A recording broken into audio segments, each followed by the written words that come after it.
شروع اللہ کے نام سے جو بڑا مہربان اور نہایت رحم فرمانے والا ہے۔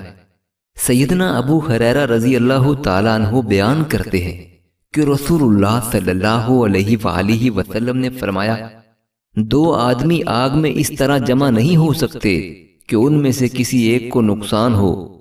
وہ مسلمان جو کافر کو قتل کرے اور پھر راہ ثواب پر چلتا رہے اور میانہ روی اختیار کرے۔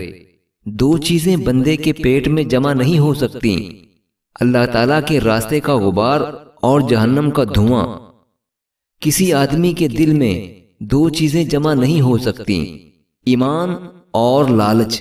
سیدنا عبداللہ بن عباس رضی اللہ تعالیٰ عنہما سے مروی ہے کہ نبی کریم صلی اللہ علیہ وآلہ وسلم نے فرمایا، بے شک نیک سیرت اور مناسب وقار و تمکنت اور میانہ روی نبوت کا 25واں حصہ ہے۔